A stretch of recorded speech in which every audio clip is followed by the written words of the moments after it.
अपना शिशिया के घरे शिवजी आई गईले हो। अपना शिशिया के घरे शिवजी आई गईले हो। देखी भांगिया के मोटरी लो भाई गईले हो। देखी भांगिया के मोटरी लो भाई गईले हो। अपना शिशिया के घरे शिवजी आई गईले हो। अपना शिशिया के घरे शिवजी आई गईले हो। देख भांगिया के मोटरी लो भाई गईले हो। देखी भांगिया के मोटरी लो भाई गईले हो। शिशिया से कहने शिवजी लागल बापियसिया। पीस के पियादा भांगे कई गिलसिया। शिशिया से कहने शिवजी लागल बापियसिया। पीस के पियादा भांगे कई गिलसिया। कि गुरुजी ओही जे पे आसन लगाई गईले हो। गुरुजी ओही पे आसन जे लगाई गईले हो। देखी भांगिया के मोटरी लो भाई गईले हो। देखे भांगिया के मोटरी लो भाई गईले हो। अपना शिशिया के घरे शिवजी आई गईले हो। अपना शिशिया के घरे शिवजी आई गईले हो। देखी भांगिया के मोटरी लो भाई गईले हो।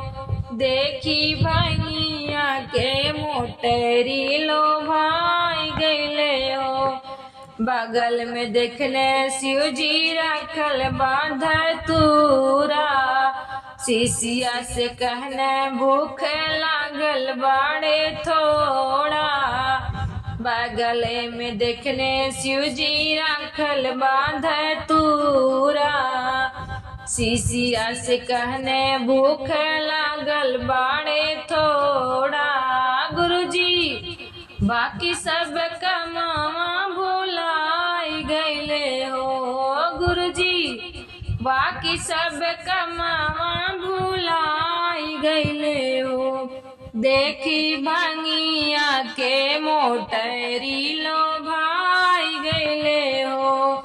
देखी भांगिया के मोटरी लो भाई गईले हो। शिवजी शिशिया के घरे अपना आई गईले हो। अपना शिशिया के घरे शिवजी आई गईले हो। देखे भांगिया के मोटरी लो भाई गईले हो।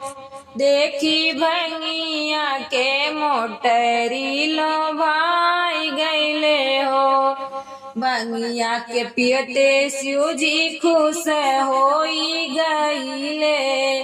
प्यार से कुछ हाथ हमरा माथवा पे धइले। भांगिया के पियते शिवजी खुश होई गईले। प्यार से हाथ हमरा माथवा पे धइले। आजू शिशिया के भागिया जगाई गईले हो। आजू शिशिया के भागिया जगाई गईले हो। देखी भांगिया के मोटरी लो भाई गईले हो। देखी भांगिया के मोटरी लो भाई गईले हो।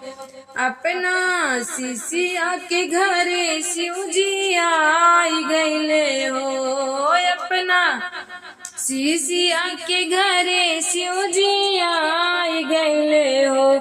देखी भांगिया के मोटरी लो भाई गईले हो। देखी भांगिया के मोटरी लोभा